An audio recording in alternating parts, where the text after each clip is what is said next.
रामसागर बड़ा खुश था। उसका दिल बल्लियों उछल रहा था। बात खुशी की ही थी। उसकी शादी जो तय हो गई थी।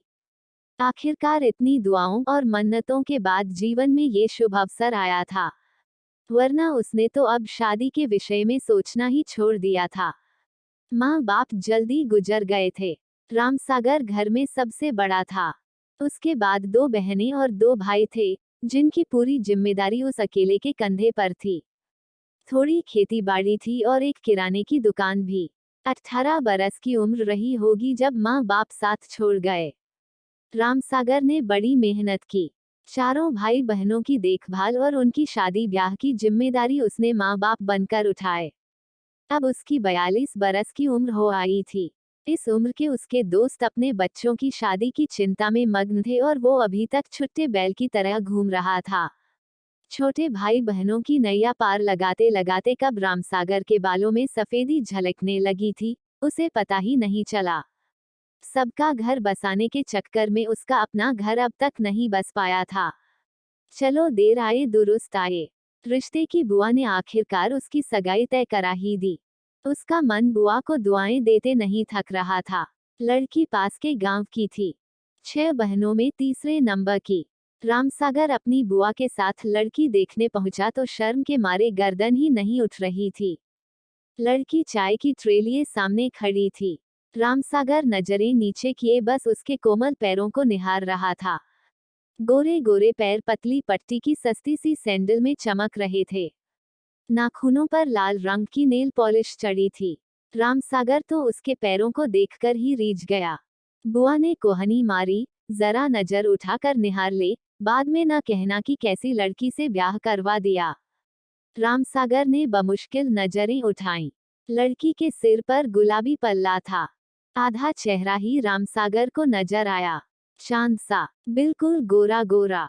रामसागर ने धीरे से गर्दन हिलाकर अपनी रजामंदी जाहिर कर दी। शादी की तारीख महीने भर बाद की तय हुई थी।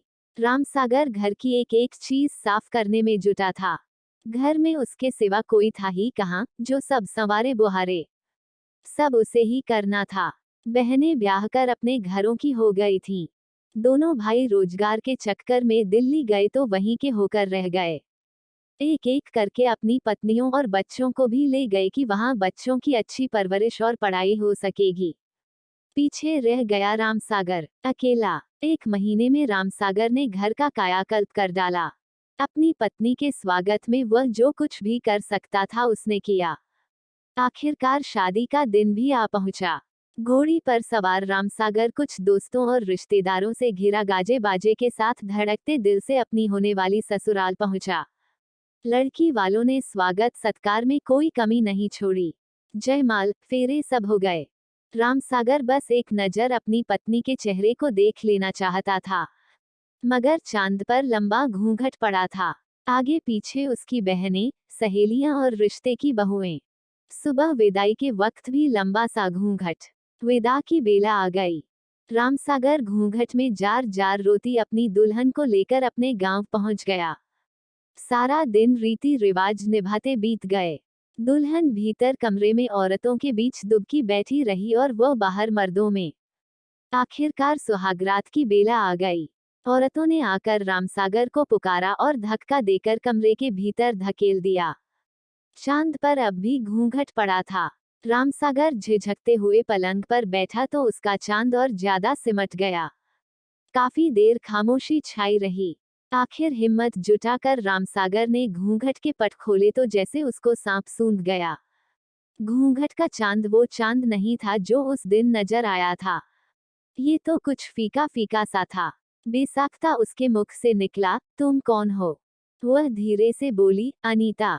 रामसागर ने कहा, मगर मेरी शादी तो सुनीता से तय हुई थी। अनीता ने गर्दन झुका ली। तभी दरवाजे पर दस्तक हुई।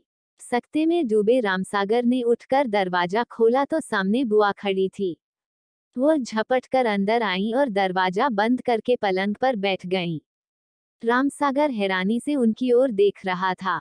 कुछ पूछना ही चाहता था कि बुआ बोल पड़ी, रामसागर ये अनीता है, सुनीता की बड़ी बहन। तेरी शादी सुनीता से तय हुई थी, मगर वह किसी और से प्रेम करती थी।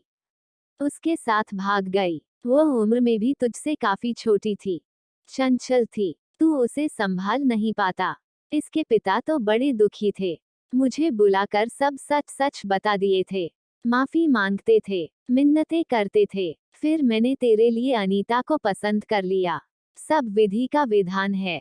ये भी शायद तेरे लिए ही अब तक कुंवारी बैठी थी।